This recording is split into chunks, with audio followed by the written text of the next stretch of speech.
बिस्मिल्लाहिर्रहमानिर्रहीम। अस्सलामु अलैकुम। मैं हूँ एजाज अली और खुश आमदीद कहता हूँ आपको अपने चैनल सबक कहानी। मगर आगे बढ़ने से पहले अगर आपने अभी तक हमारे चैनल को सब्सक्राइब नहीं किया तो थोड़ी सी तकलीफ करके हमारे चैनल को सब्सक्राइब कर लें। चलते हैं आज की कहानी की तरफ। ये कुछ ज्यादा दिनों की बात नहीं है। आबादी और बस्ती से दूर एक सुनसान मगर सब्ज़ो शादाब वादी में बूढ़ा जोशी और उसका नन्हा मुन्ना नवासा बड़े आराम और इत्मीनान से रहते थे। नवासे की उम्र अभी छोटी ही थी, मगर उस छोटी सी उम्र में भी वो बला का ज़हन और होशियार था। बूढ़े जोशी ने अपना इल्म अपने नवासे चांद को अच्छी तरह सिखा दिया था और अब चांद इस छोटी सी उम्र में भी हाथ की लकीरें देखकर लोगों को उनकी किस्मत का हाल सुनाया करता था। अगर उसके हिसाब में कभी कोई गलती हो जाती तो बुढ़ा जोशी उसे फौरन टोक देता। बुढ़ा जोशी हमेशा चांद को ताकीद करता कि हर काम शौक और मेहनत के साथ किया कर, और चांद हमेशा उस पर अमल करता। चांद जितना अपने काम में चालाक था उतना ही खूबसूरत भी था, और उसकी खूबसूरती को देखकर ही शायद उसकी माँ बाप ने उसका नाम चांद रखा था। चांद सचमुच चांद का एक टुकड़ा मालूम होता था। चांद और बुढ़ा जोशी रोजाना सुबह सवेरे अपनी छोटी मगर खूबसूरत कुटिया से निकलते और बस्ती में जाकर आवाजें लगाते, दिखाओ हाथ की लकीरें, सुन लो किस्मत की तहरीर। दिखाओ हाथ की लकीरें, सुन लो किस्मत की तहरीर। लोग उन्हें बुलाते, अपने हाथ दिखाते और अपनी किस्मत का हाल सुनते। इस तरह दिन दिन भर चांद और बूढ़ा जोशी बस्ती बस्ती घूमने और शाम को अपनी पुरसकून झूपड़ी में वापस लौट आते। चांद ने जब से होश संभाला था उसने अपने अजीजों में सिवाय बूढ़े जोशी के और किसी को नहीं देखा। उसने कई बार अपने नाना से पूछा भी कि उसकी माँ कौन थी, उसके बाप का क्या नाम था, लेकिन बूढ़े जोशी ने हमेशा यह कहकर टाल दिया कि बेटा, तुम्हारे माँ और बाप दोनों मर गए हैं और अब मरे हुओं को याद करने से क्या फायदा। दिन गुजरते गए, चांद अपनी जिंदगी की मंजिलें तय करता रहा, यहाँ तक कि यह पहली रात का चांद बढ़ते बढ़ते 14वीं रात का चांद बन गया। अब चांद की उम्र 14 साल की थी। उसकी खूबसूरती अब और भी बढ़ गई थी। उसका इल्म अब पहले से कहीं ज्यादा हो गया था। हाथ की लकीरें देखकर किस्मत में लिखी हुई बातों को पढ़ लेना अब उसके लिए बिल्कुल मामूली बात थी। अतराफ की तमाम बस्तियों में अब उसके इल्म और उसकी खूबसूरती की वजह से सब उसको जानने लग गए थे। चांद बड़ा हंसमुख लड़का था। अब बूढ़े जोशी को भी उस पर इतना भरोसा हो गया था कि हाथ देखने के लिए वो उसे अकेले ही बस्तियों में भेज देता, और चांद दिन दिन भर बस्तियों के चक्कर लगाता, दिन दिन भर आवाज देता, दिखाओ हाथ की लकीरें, सुन लो किस्मत की तहरीर। इस आवाज को अब सब जानने और पहचानने लग गए थे। पहले बुढ़ा जोशी और चांद एक साथ चक्कर लगाते थे, इसलिए उन्हें एक वक्त में एक ही गाहक मिलता था। अब दोनों अलग अलग जाने लगे थे, इसलिए दोनों को अलग अलग गाहक मिल जाते थे। इस तरह उन लोगों की आमदनी में भी इजाफा हो गया था। शाम को थक हार कर जब बुढ़ा जोशी और चांद अपनी कुटिया में पहुंच जाते और चांद अपनी बांसुरी की रसीली तान छेड़ देता तो वादी की कली कली और फूल फूल झूमने लग जाते। बुढ़ा जोशी और चांद दुनिया से अलग थलग बड़े आराम और चैन की जिंदगी बसर कर रहे थे। चांद ने अपनी झोपड़ी के इर्द गिर्द बड़े खुशनुमा और खुशबूदार फूलों के पौधे लगा रखे थे, जिनकी महक और खूबसूरती से आंखों को ठंडक और दिल को सुकून मिलता था। दोनों इस तरह हंस बोलकर जिंदगी के दिन गुजार रहे थे कि यकायक बुढ़ा जोशी बीमार पड़ गए, और जब बीमारी ने ज्यादा जोर पकड़ा तो चांद एक दिन बस्ती से वैद्य जी को ले आया और फिर रोजाना खुद जाकर वैद्य जी के पास से दवाई ले आता। बड़े प्यार और मोहब्बत से बूढ़े जोशी को पिलाता, लेकिन बूढ़े जोशी की हालत रोज बरोज बिगड़ती ही चली गई। चांद जितनी ज्यादा उसकी तीमारदारी करता, जितना ज्यादा उसके तंदुरुस्त होने की फिक्र करता, उतना ही ज्यादा वो बीमार होता चला गया। चांद ने बड़ी कोशिशें की, बहुत सी तदबीरें की, मगर बूढ़े जोशी ने किस तरह अच्छे होने का नाम ले लिया। यहाँ तक कि एक दिन बूढ़े जोशी ने भी समझ लिया कि ये उसका आखिरी वक्त है। बूढ़ा जोशी और चांद हाथ की लकीरें देखकर किस्मत के लिखे को पढ़ सकते थे, लेकिन किस्मत के लिखे को मिटा नहीं सकते थे। बूढ़े जोशी की किस्मत में इतने ही दिन जिंदा रहना लिखा था। अब उसे कौन बदलता और कौन मिटाता, होनी होकर रहती है। एक शाम जबकि पूरी वादी पर खामोशी और सन्नाटा छाया हुआ था, बूढ़े जोशी ने चांद को अपने करीब बुलाया और कहा, देखो बेटा, ये मेरा आखिरी वक्त है। चांद रोते हुए, तुम जल्द अच्छे हो जाओगे बाबा, घबराने की कोई बात नहीं। जोशी, अब इन बहलाओं से क्या हासिल, जो भी यहाँ आया है वो मरेगा जरूर, मैं भी कब तक जिंदा रहूंगा। चांद ऐसा न कहो, तुम्हारे बाद मैं अकेला इस जंगल में जी के क्या करूंगा। ज्योतिषी, बेटा आज मैं तुम्हें मरने से पहले एक रात की बात बताना चाहता हूँ। चांद, अभी रहने दो, अभी तुम्हारी तबीयत ठीक नहीं, जब अच्छे हो जाओगे तब बता देना। ज्योतिषी, नहीं बेटा, अब मैं कुछ देर का मेहमान हूँ, चाहता हूँ कि मरने से पहले तुम्हें ये रात बता ही दूँ। चांद, ऐसी क्या बात है बाबा। ज्योतिषी, बात यह है कि तुम्हारी माँ, ज्योतिषी ने अभी कहना शुरू किया ही था कि उसे जोर की खांसी उठी और ऐसा मालूम होने लगा कि बस अब दम निकला। चांद घबरा गया, कहने लगा बाबा घबराओ नहीं। ज्योतिषी ने अपनी उखड़ती हुई सांसों को बड़ी मुश्किल से काबू में करते हुए कहना शुरू किया। चांद बेटा, इस वादी के दोनों तरफ तुम ऊंचे ऊंचे पहाड़ देख रहे हो। इसमें जो ये बाएं जानिब का पहाड़ है उसके उस पार एक बस्ती है। जब तुम बस्ती से बहुत दूर निकल जाओगे तो तुम्हें एक खुला मैदान मिलेगा। उस मैदान के बीचों बीच तुम्हें पुरानी इमारत का एक खंडर नजर आएगा। ज्योतिषी को फिर जोर की खांसी उठी। उसने पीने के लिए पानी मांगा और पानी पीकर फिर कहना शुरू किया। बेटा, उस खंडर की दाहिनी तरफ तुम्हें एक बहुत बड़ा दरख्त दिखाई देगा, जिसकी शाखें कुछ इस तरह बल खाई हुई हैं जैसे पहली रात का चाँद। उस दरख्त के पश्चिम की तरफ तुम गड्ढा खोदना। उस गड्ढे में तुम्हें एक छोटा सा संदूक मिलेगा। पानी। ज्योतिषी ने पानी मांगा। चांद ने उसको पानी पिलाया, लेकिन पानी पीकर भी ज्योतिषी की बढ़ती हुई खांसी न रुक सकी। चांद ने कहा, अब तुम आराम करो, जो कुछ कहना है कल कहते ना। मगर ज्योतिषी ने कहा, नहीं मेरे बेटे, मेरी जिंदगी का अब कोई भरोसा नहीं। जितनी जल्द मैं तुमको ये रात बता दूं उतना ही अच्छा है। ज्योतिषी ने थोड़ा सा दम लिया और फिर बोला, बेटा मुझे जरा टेक लगा कर बिठा दो। चांद ने ज्योतिषी को बड़ी आस्तिकी के साथ बिठा दिया। ज्योतिषी ने फिर अपनी दास्तां शुरू की। तो हाँ बेटा, उस संदूकचे में तुम्हें 2 खत मिलेंगे। उनमें से एक तुम पढ़ना और दूसरा तुम्हारे खत में लिखी हुई हिदायत के मुताबिक जिसके नाम लिखा हो उसे ले जाकर दे देना। समझ गए बेटा। हाँ बाबा, तुम्हारी तबीयत जरा ठीक होते ही मैं पहाड़ के उस पार चला जाऊंगा। चांद ने कहा, नहीं नहीं बेटा, तुम वो संदूक लेने अभी मत जाना। ज्योतिषी ने घबरा कर कहा। फिर चांद ने हैरत से पूछा, पहाड़ के उस पार तब जाना जब तुम्हारी उम्र 16 बरस की हो जाए, इससे पहले हरगिज हरगिज न जाना। ज्योतिषी ने जवाब दिया, अच्छा बाबा, अब तुम आराम से लेट जाओ। यह कहकर चांद ने आस्था से बूढ़े ज्योतिषी को बिस्तर पर लेटा दिया। लेकिन चांद को यकायक कुछ याद आया और उसने बड़ी बेताबी से पूछा, और हाँ हाँ बाबा, तुम मेरी माँ के मुतालिक कुछ कह रहे थे ना। हाँ, बात यह है कि तुम्हारी माँ। ज्योतिषी इतना ही कहने पाया था कि फिर एक बार उसे जोर की खांसी उठी। चांद ने फिर पानी पिलाया, पीठ सहलाई, मगर ज्योतिषी की खांसी न रुक सकी। खांसते खांसते ही एक जोर का झटका आया और ज्योतिषी की खांसी हमेशा हमेशा के लिए रुक गई। चांद ने बहुत आवाजें दी, बहुत झंझोड़ा, मगर वहां था ही कौन जो जवाब देता। ज्योतिषी तो मौत की मीठी नींद सो चुका था।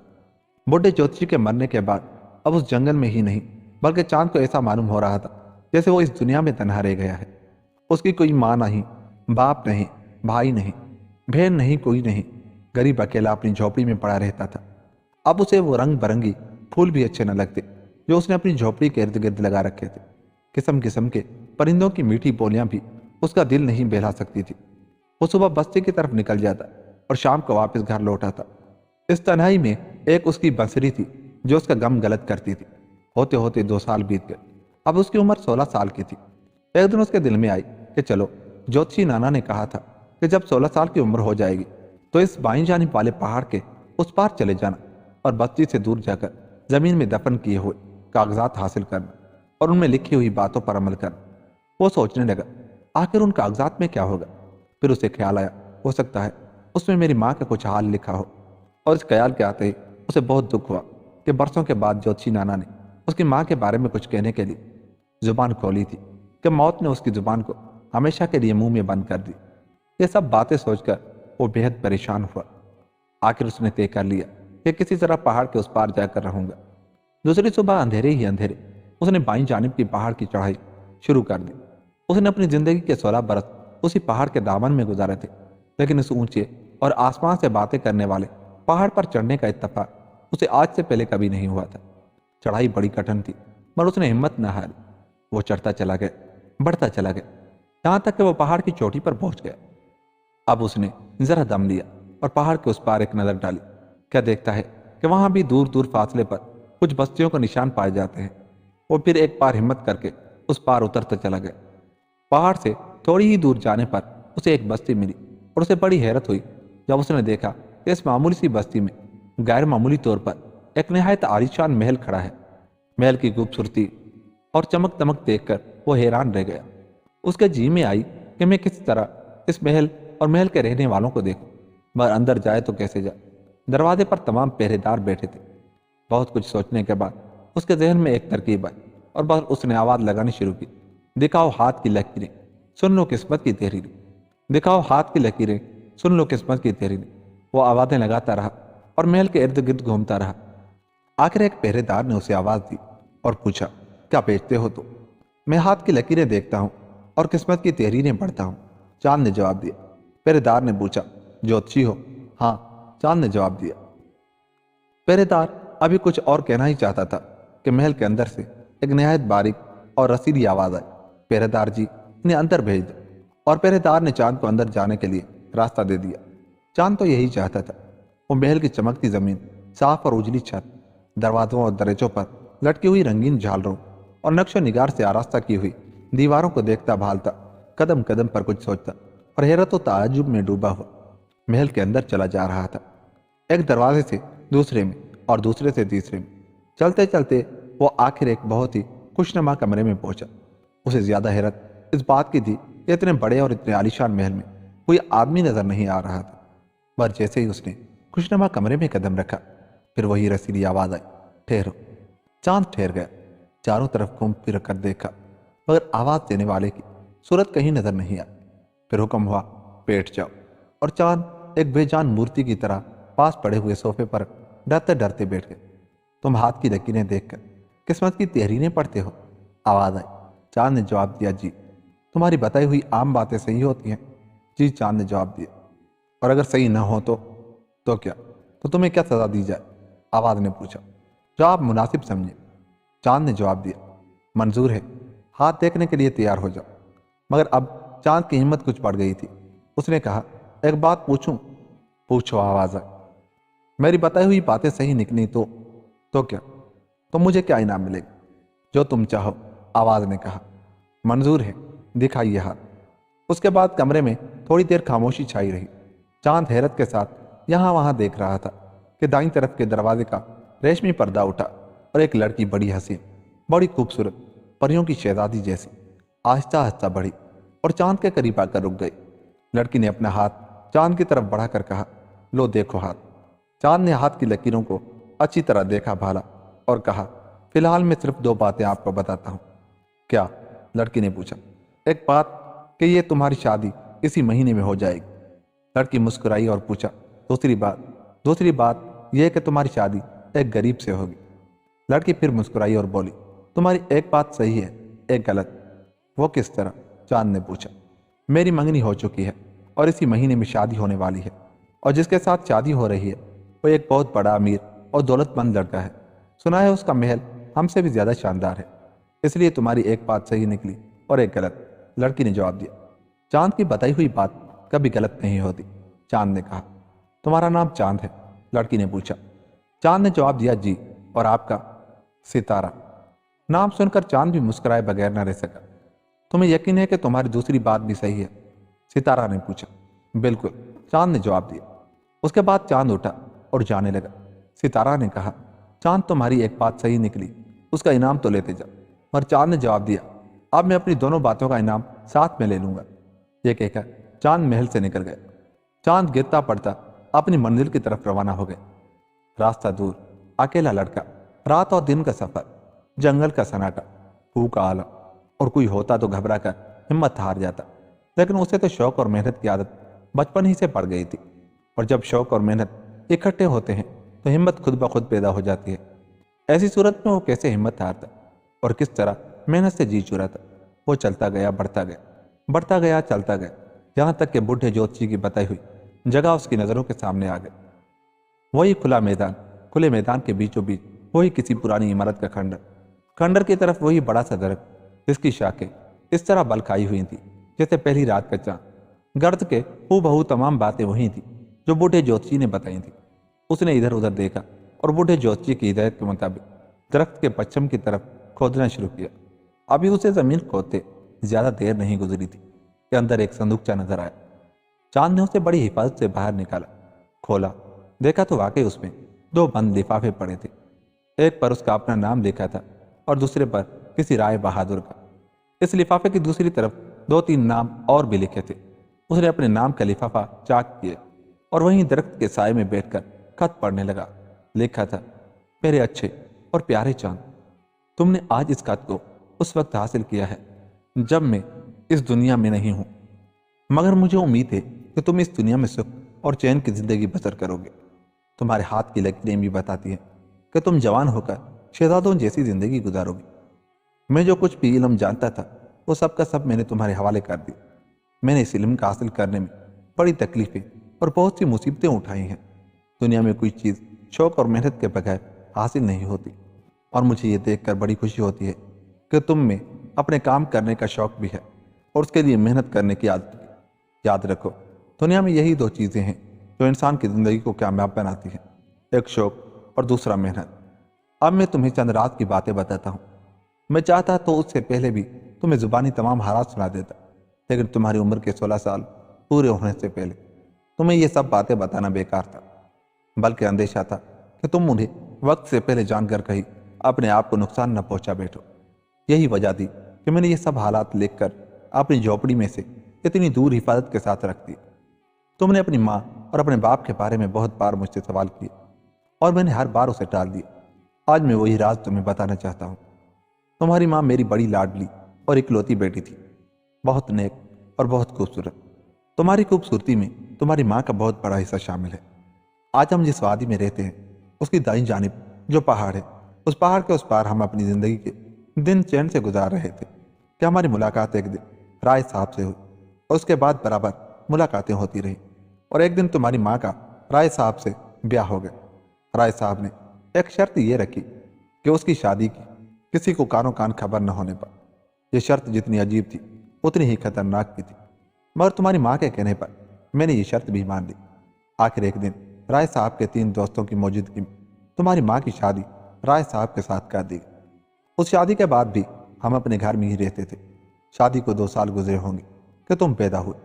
मैंने राय साहब से जिक्र किया कि वो इस शादी का ऐलान कर दे, लेकिन उन्होंने कहा कि जब चांद 16 साल का हो जाएगा तो मैं खुद ऐलान कर दूंगा कि चांद मेरा बेटा है, इससे पहले नहीं।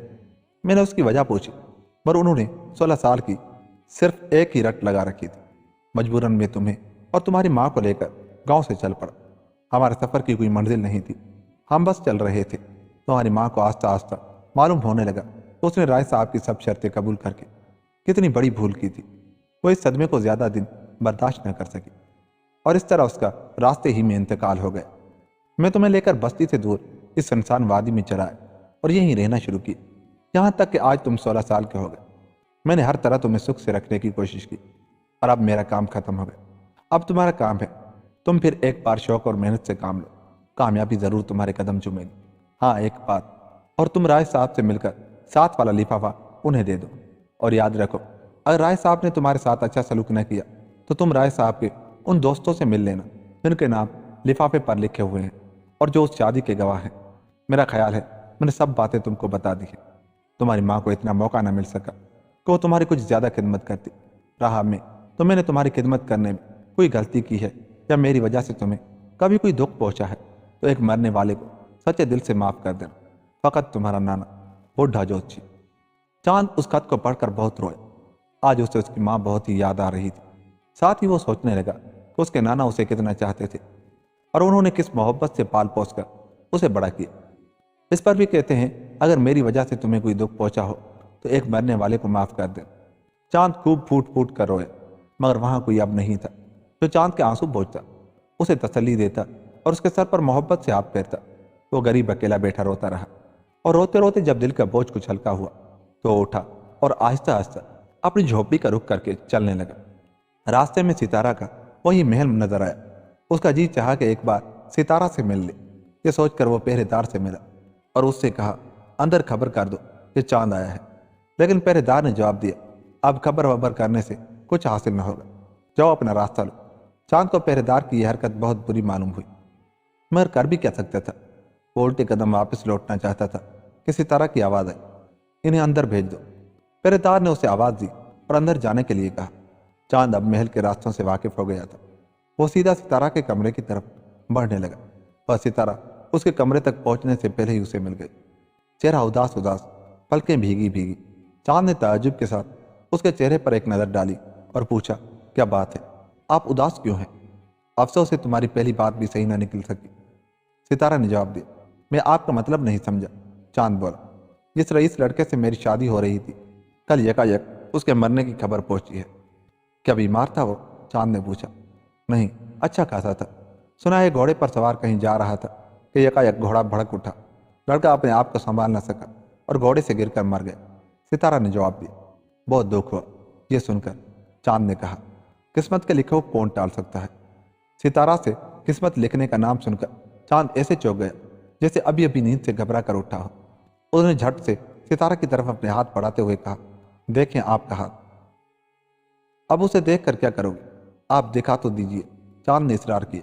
مجبوراً ستارہ نے اپنے ہاتھ چاند کو دکھائے۔ چاند نے بڑے غور سے ستارہ کے ہاتھ کی لکیریں دیکھنی شروع کی۔ ہاتھ کو خوب الٹ پلٹ کر دیکھا، ہر طرح آزمایا، ہر طرح جانچا، پرکھا اور بڑے اطمینان سے کہا، میں اب بھی کہتا ہوں کہ میری دونوں باتیں صحیح ہیں۔ تمہاری شادی اسی مہینے میں ہوگی اور ایک غریب لڑکے سے ہوگی۔ مگر یہ کیسے ہو سکتا ہے چاند؟ ستارہ نے پوچھا۔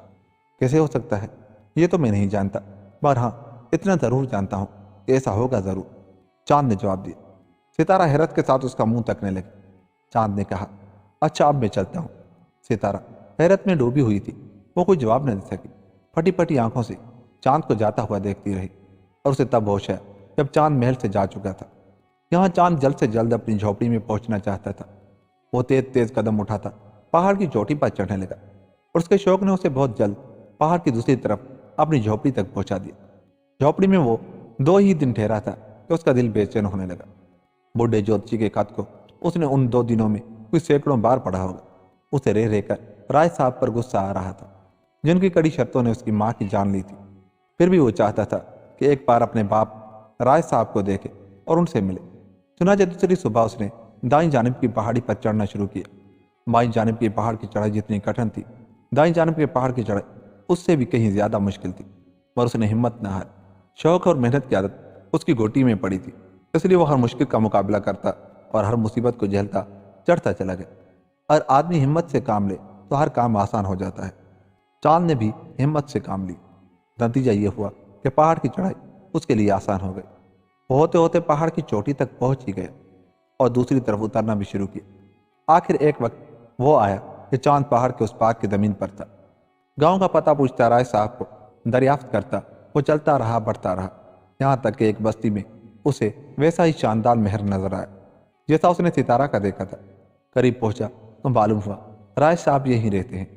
اس نے دربانوں سے ذکر کیا کہ وہ رائے صاحب سے ملنا چاہتا ہے، لیکن دربانوں نے غریب لڑکے کا حلیہ دیکھ کر اسے بری طرح جھڑک دیا۔ نہ جانے اس دنیا میں غریبوں کے ساتھ ایسا سلوک کیوں کیا جاتا ہے۔ چاند بڑا خوددار لڑکا تھا، اسے دربانوں کی یہ حرکت بہت ناگوار گزری۔ اگر رائے صاحب سے ملنا ضروری نہ ہوتا تو وہ شاید اسی وقت الٹے قدموں واپس لوٹ جاتا، لیکن وہ اپنے دل پر جبر کر کے ایک پیڑ کے نیچے بیٹھا رائے صاحب کا انتظار کرنے لگا۔ دن بھر کے انتظار کے بعد شام کو رائے صاحب محل سے باہر آئے۔ یہ دوڑ کر ان تک پہنچا۔ درباروں نے روکنے کی کوشش بھی کی، مگر وہ اس سے پہلے ہی رائے صاحب تک پہنچ گئے اور اس نے ادب کے ساتھ سلام کیا۔ سلام کے بعد خط رائے صاحب کی خدمت میں پیش کیا۔ رائے صاحب خط پڑھتے جاتے تھے اور روتے جاتے تھے۔ ابھی تھوڑی دیر نہ گزری تھی کہ درباروں نے دیکھا رائے صاحب اس غریب لڑکے سے میرے بچے کہہ کر لپٹ گئے اور زاروں زار رونے لگے۔ چاند نے یہ دیکھا تو نہیں تھا کہ رائے صاحب والے خط میں بوڑھے جوتشی نے کیا لکھا ہے، لیکن اس کا خیال تھا کہ اس خط میں بھی وہی سب باتیں ہوں گی جو جوتشی نے اسے اپنے خط میں بتائی تھی۔ رائے صاحب چاند کا ہاتھ پکڑ کر اسے محل میں لے گئے اور ایک ادھیڑ عمر کی عورت سے ملا کر کہنے لگے، دیکھو یہی ہے میرا بیٹا چاند، جس کا میں نے تم سے ذکر کیا تھا۔ عورت نے بڑے پیار سے کہا، آؤ بیٹے، اور یہ کہہ کر اسے اپنے پاس بٹھا لیا۔ رائے صاحب نے کہا، چاند بیٹے اپنی پھوپھی کو سلام کرو، اور چاند جھک کر آداب بجا لائے۔ دوسرے دن بستی کے کاس لوگ محل میں بلائے گئے اور ان سب کے سامنے رائے صاحب نے پچھلے حالات بیان کر کے بتایا کہ میرا ایک بیٹا مر گیا تو قدرت نے مجھے چاند جیسا دوسرا بیٹا عنایت کیا۔ یہ سچ مجھ چاند کا ٹکڑا ہے۔ چاند اب محل میں ہی رہنے سے نہیں لگا، لیکن اس نے آج تک ایک آزاد زندگی بسر کی تھی، اس لیے اسے محل کی یہ سب تکلفات، طور طریقے، رکھ رکھاؤ اچھے نہ معلوم ہوئے۔ دوسری یہ کہ رائے صاحب اگرچہ اسے بہت چاہتے تھے، اس کا بڑا خیال رکھتے تھے، پھر بھی نہ جانے کیوں رہ رہ کر اس کے دل میں یہ بات کھٹکتی کہ میری ماں کی جان رائے صاحب ہی نے لی ہے۔ وہ اس محل اور اس کے ماحول سے تنگ آ کر ایک ہی ہفتے میں یہاں سے واپس جانے کی سوچ رہا تھا کہ رائے صاحب نے بتایا اس کی شادی طے کی جا چکی ہے اور اسی مہینے میں شادی ہو جائے گی۔ چاند حیرت سے رائے صاحب کا منہ دیکھنے لگا۔